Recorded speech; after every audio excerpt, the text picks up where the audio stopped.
Se você quer começar a praticar o jejum intermitente, vai ficar mais fácil com um bom preparo.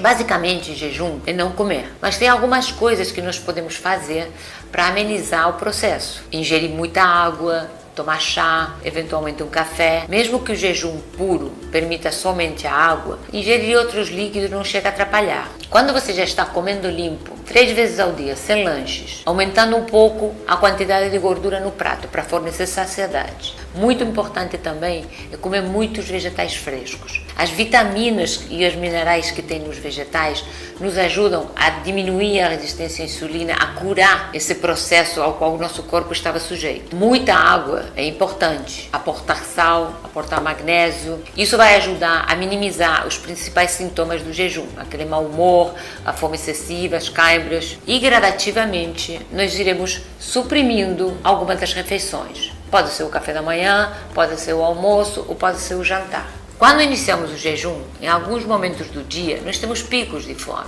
Existe um pico de cortisol no início da manhã que sempre vai nos dar aquela sensaçãozinha de fome.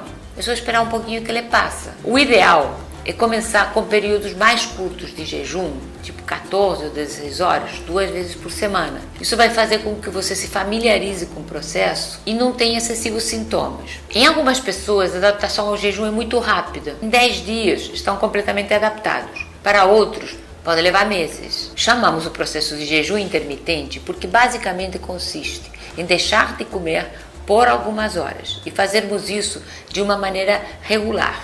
Por exemplo, jantar às 8 da noite, dormir, acordar, tomar somente água e seguir assim até a próxima refeição que faremos por volta de 2 horas da tarde. Você teria completado um período de jejum de 16 horas. Nesse período você pode consumir os seus suplementos vitamínicos, você pode consumir café, você pode tomar chá, isso não vai atrapalhar o jejum. Obviamente, essas bebidas não podem ser adoçadas, a não ser com umas pouquinhas gotas de adoçante. Sobre as vantagens do jejum intermitente, temos que falar em primeiro lugar do controle da fome. Ele é uma ferramenta muito boa para a gente ter controle sobre a compulsão alimentar. Ele costuma funcionar bastante. Esse resultado é muito individual, por isso eu aconselho começar com períodos curtos para aprender a conhecer como o nosso corpo vai reagir a isso. Ele não funciona da mesma maneira para todo mundo. Os sintomas que o início do jejum pode provocar são devidos basicamente a que o nosso corpo, com uma alimentação que as pessoas consideram normal, muito cheia de carboidratos, está funcionando de uma maneira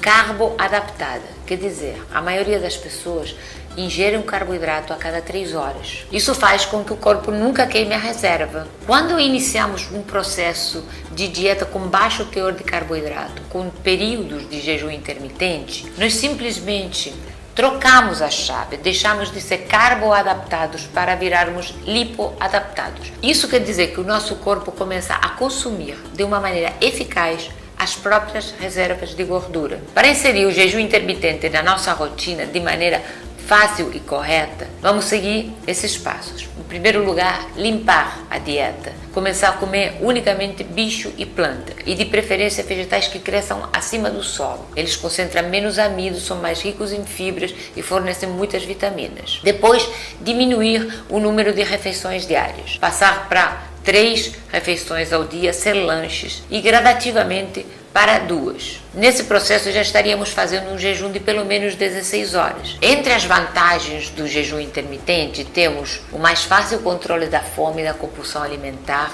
a perda acelerada de peso, a renovação das células através de um processo chamado autofagia, que foi estudado pelo Nobel de Medicina de 2016. Temos também a biogênese mitocondrial.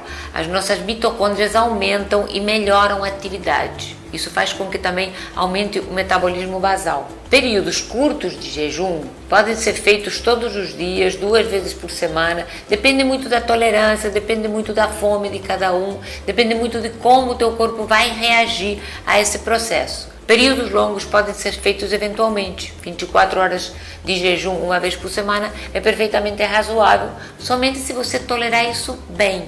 Nunca esqueça que quando fizer jejum tem que estar muito bem hidratado, tem que suplementar um pouquinho de sal e eventualmente podem ser necessários suplementos de magnésio. Falaremos mais sobre isso nos próximos vídeos.